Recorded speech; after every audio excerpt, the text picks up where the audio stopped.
Evangelho segundo o Espiritismo, capítulo 2, título Meu reino não é deste mundo. Pilatos, tendo entrado de novo no palácio e feito vir Jesus à sua presença, perguntou-lhe: És o rei dos judeus? Respondeu-lhe Jesus: Meu reino não é deste mundo. Se o meu reino fosse deste mundo, a minha gente houvera combatido para impedir que eu caísse nas mãos dos judeus. Mas o meu reino ainda não é aqui. Disse-lhe então Pilatos: És, pois, rei? Jesus lhe respondeu: Tu o dizes, sou rei. Não nasci e não vim a este mundo senão para dar testemunho da verdade. Aquele que pertence à verdade, escuta a minha voz. São João capítulo 28, versículos 33, 36 e 37. Título: A vida futura. Por essas palavras, Jesus claramente se refere à vida futura, que ele apresenta em todas as circunstâncias como a meta a que a humanidade irá ter e como devendo constituir objeto das maiores preocupações do homem na Terra. Todas as suas máximas se reportam a esse grande princípio. Com efeito, sem a vida futura, nenhuma razão de ser teria a maior parte dos seus preceitos morais.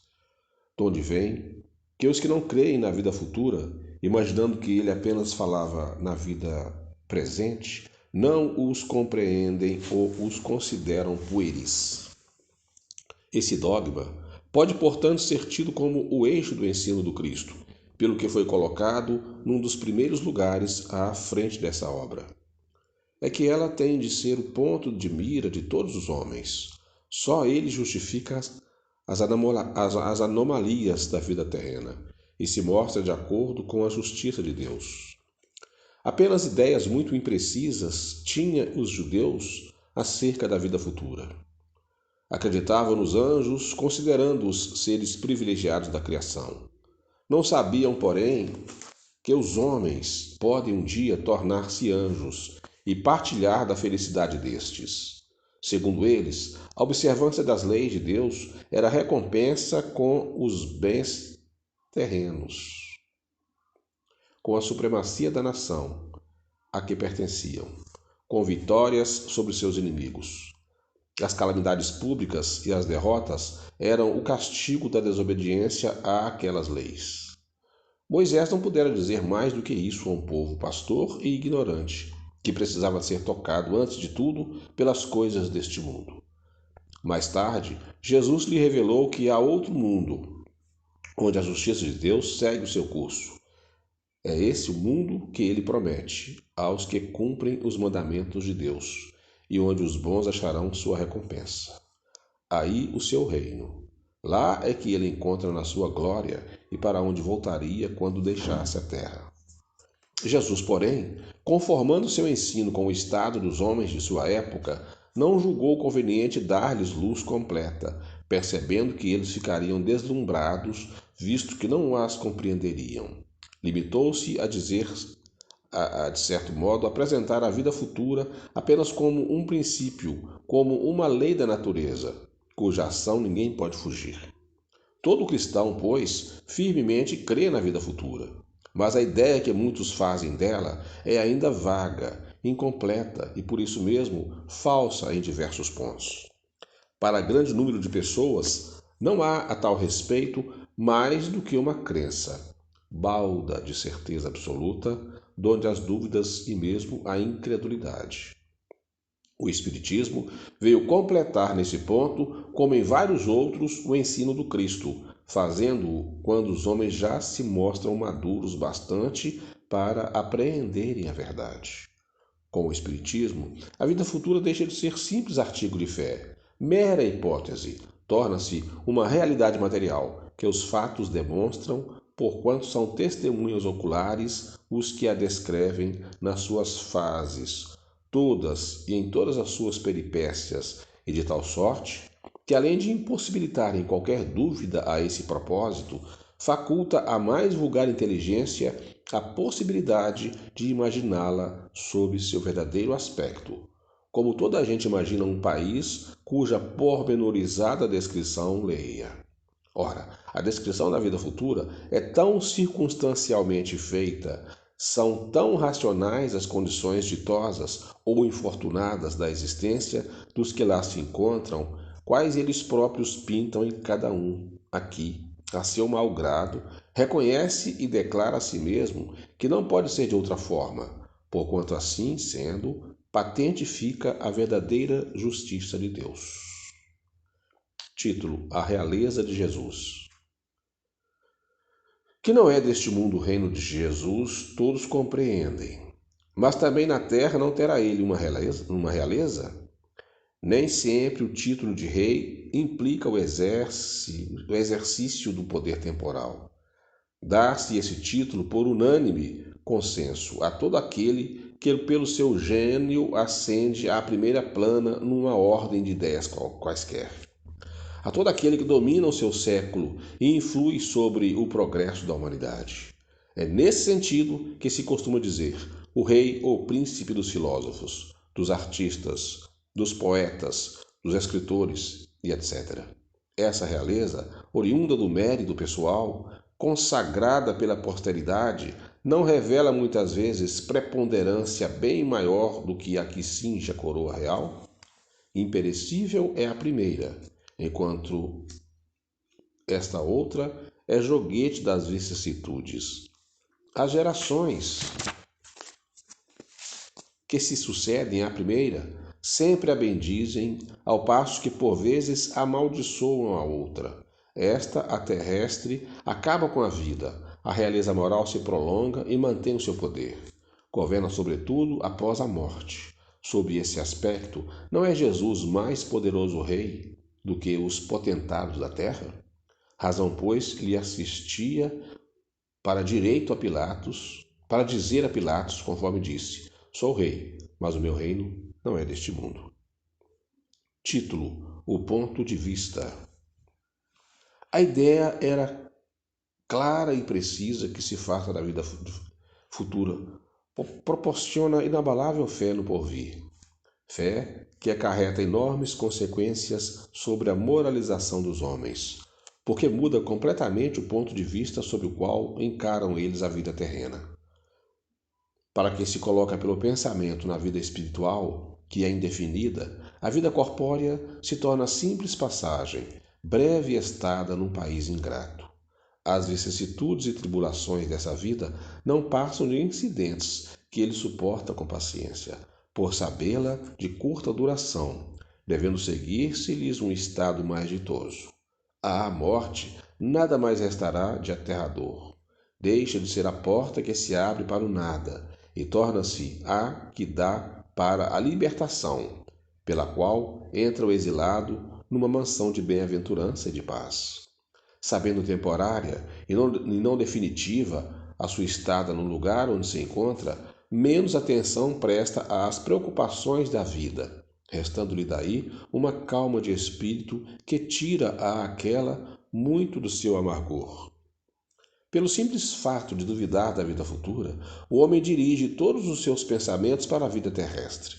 Sem nenhuma certeza quanto ao porvir, dá tudo ao presente. Nenhum bem divisado mais precioso que os da terra torna-se qual a criança que nada mais vê além dos seus brinquedos.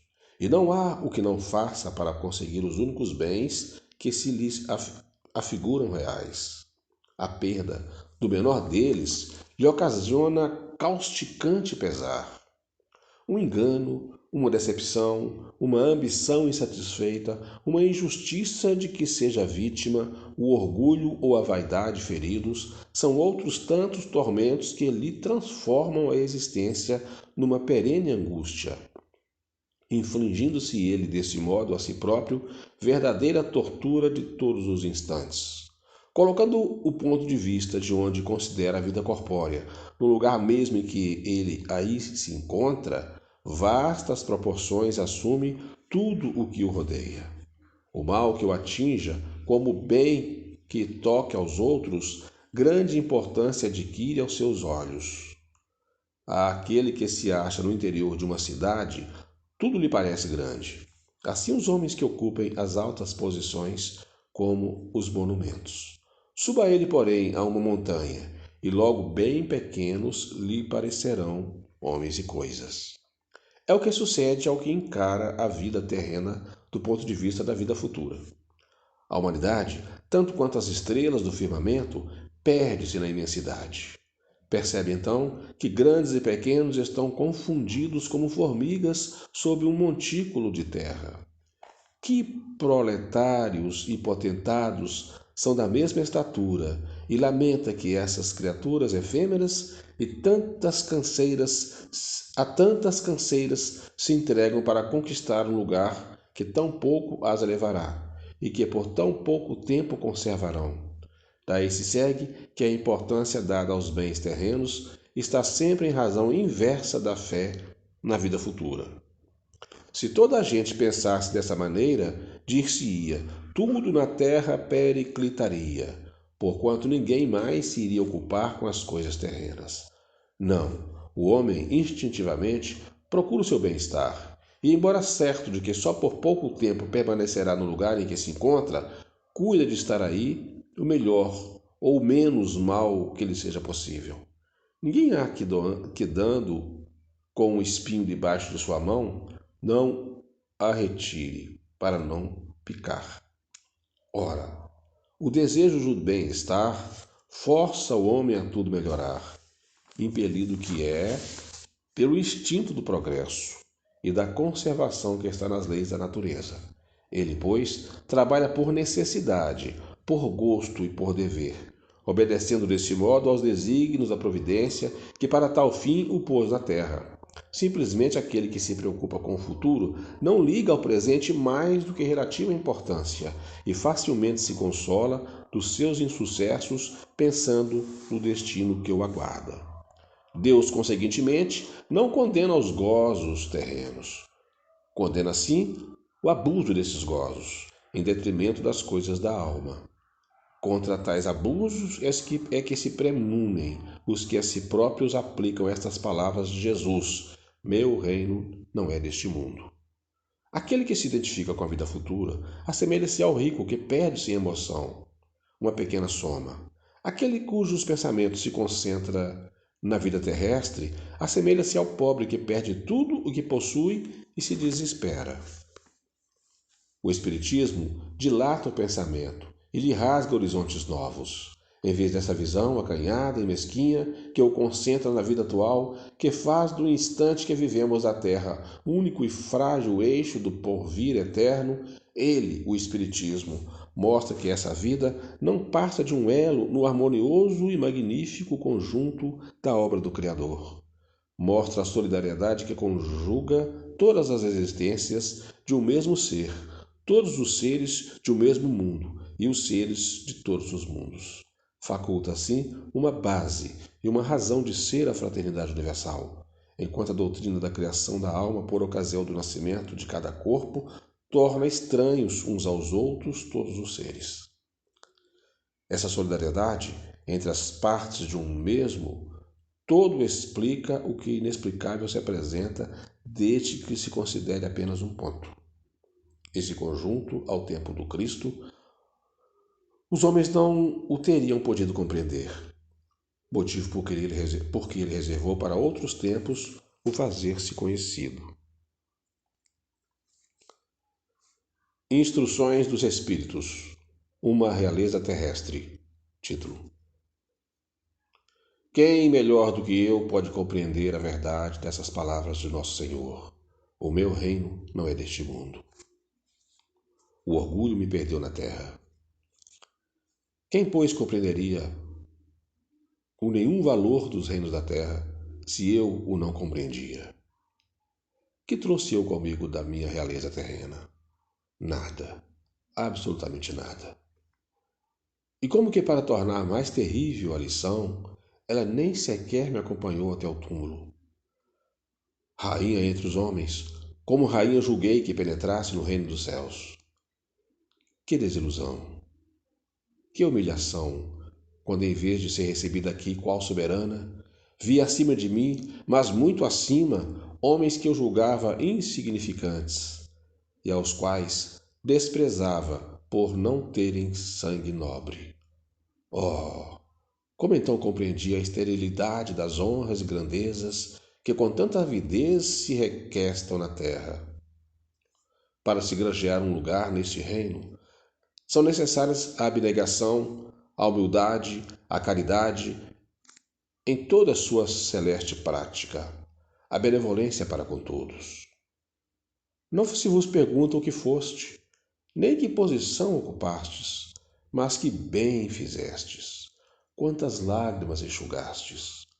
Ó Jesus, tu disseste, teu reino não é deste mundo, porque é preciso sofrer para chegar ao céu, de onde os degraus de um trono a ninguém aproximam. A ele só conduzem às veredas mais penosas da vida. Procurai-lhe, pois, o caminho, através das urzes e dos espinhos, não por entre as flores. Correm os homens por alcançar os bens terrestres, como se houvesse de guardar para sempre. Aqui, porém, todas as ilusões se somem. Cedo se apercebem eles, de que apenas apanharam uma sombra e desprezaram os únicos bens reais e duradouros, os únicos que lhes aproveitam na morada celeste, os únicos que lhes podem facultar acesso a esta. Compadecei-vos dos que não ganharam o reino dos céus. Ajudai-os com as vossas preces, porquanto a prece aproxima do Altíssimo o homem.